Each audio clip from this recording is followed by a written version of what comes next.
Yeah, it's really for us about running that full loop from when you place orders out to your factories, your purchase orders going out through our system of order management, uh, and then end to end, all the way from that factory floor to the customer's door or into retail store networks. And really being able to, there's an area where for each leg of that shipment, there's an opportunity for us to differentiate using technology to automate processes, provide better options of routing, make things more efficient, either lowering costs or improving the user experience at every leg. And then there's also, but it's not just tech. And that's one of the reasons this hasn't been done before. Right. And that it's hard is, if you could just, there are no APIs from all these companies for you to connect to. There's very few. There's some that we're starting to change that. You're starting to see some development, but largely you have to build integrations to these layers, or sometimes you have to build full user interfaces for your vendors, for these trucking companies or warehouses or other freight forwarders that are coordinating stuff, customs brokers in areas where we don't have our own offices. We're able to cover the entire world in that way. And so you've got to be able to do things that aren't just tech. And if there's no tech, you have to have a human that we're okay to forward an email or pick up the phone and make phone calls and engage with the world. So you need to have great people, tech, and infrastructure. Like, assets really matter. We try to not to own them, but you need to connect to them. Assets meaning planes, trucks, warehouses, trains, the whole thing, ports. And the ideal business model is you got to know you own no assets, right? Obviously they're expensive and they don't generate huge returns like venture capitalists want to see, but they really matter. And so how can you get control over those assets, or at least access to them without having to own them, is the name of the game in sort of asset light end-to-end logistics coordination. So Ryan, explain, even more, I would say top level, like what would you say then that Flexport is trying to build, and what's kind of the value proposition, as we have many people on this call today who are really trying to understand like how to future ready their businesses? Yeah. And so ultimately what we're trying to do is allow companies to run their business with less working capital, because you've got better coordination between supply and demand in your business. And it's very hard to know how much inventory should you buy. Because we are the order management platform for many of our customers, you're placing orders through here. We then, for each, the factory comes in, the vendor, the supplier of the goods becomes a user. They place bookings to move the cargo by air and ocean transport. We've got great rates for both air and ocean freight, but you're also getting this scorecarding, this ability to know, okay, who's compliant? Like, are they on time? When they place that booking, you now know the lead time of production. Okay. And then we are the best source of data on transit time, of course, because we're picking the goods up and delivering them. And so we can get you really accurate data on the full supply side. How long is it taking you to get goods from when you order them to when they come in?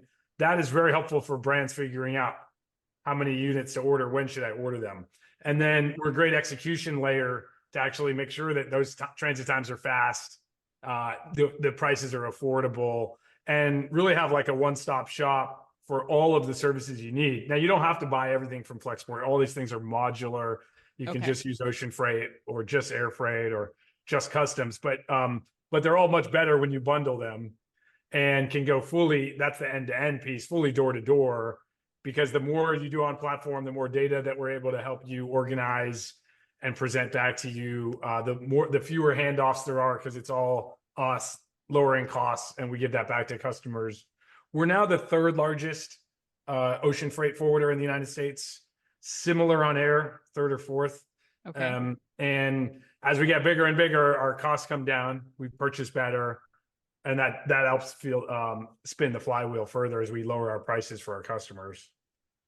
Okay, Ryan, so let's get into the meat of the discussion. Let's get into why everyone's here, and I said this on the LinkedIn event page. I can't think of anyone better to provide his expertise on what the future supply chain for commerce looks like. And so Anna and I tried to come up with a unique way to have this discussion, this conversation. And what we settled on for our approach is to ask you for your thoughts on where the future of supply chains are headed based on characteristic or trends people typically associate with commerce.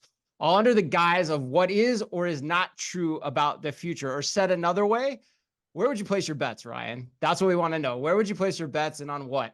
So let's start with an easy one first. Let's go with speed. How will supply chains continue to get products to people faster? What will we see change in that regard? I don't have a lot of predictions around the speed of the boats and the planes. Okay, cool. I don't know. They're not gonna suddenly go a lot faster. Well, they go slower now than they did 20 Yeah, years right. ago as they try to save money on fuel. So, but there's a huge number of handoffs. I mean, an air freight shipment in like a good state, like high quality delivery of air freight from factory to warehouse is like 5 days. But we all know the planes can't fly for 5 days in the air. And there's a lot of handoffs that have to happen, a lot of coordination. And so I think that the more tech takes hold, the more you can improve the turn times on those and tighten. So you can actually improve transit time, even though the ships go the same speed. And that's where a great platform like Flexport, a great freight forwarder in general, can help you find better options. There are more express routings. There are faster ships on ocean. And a lot of times it's not so much that the boat goes faster, but it makes fewer stops. So the more data you have at your fingertips to make these decisions, the better you can do routing. By the way, a customer might prefer to go slower if they can save money. So you'll also just have more choice in this as you present those options.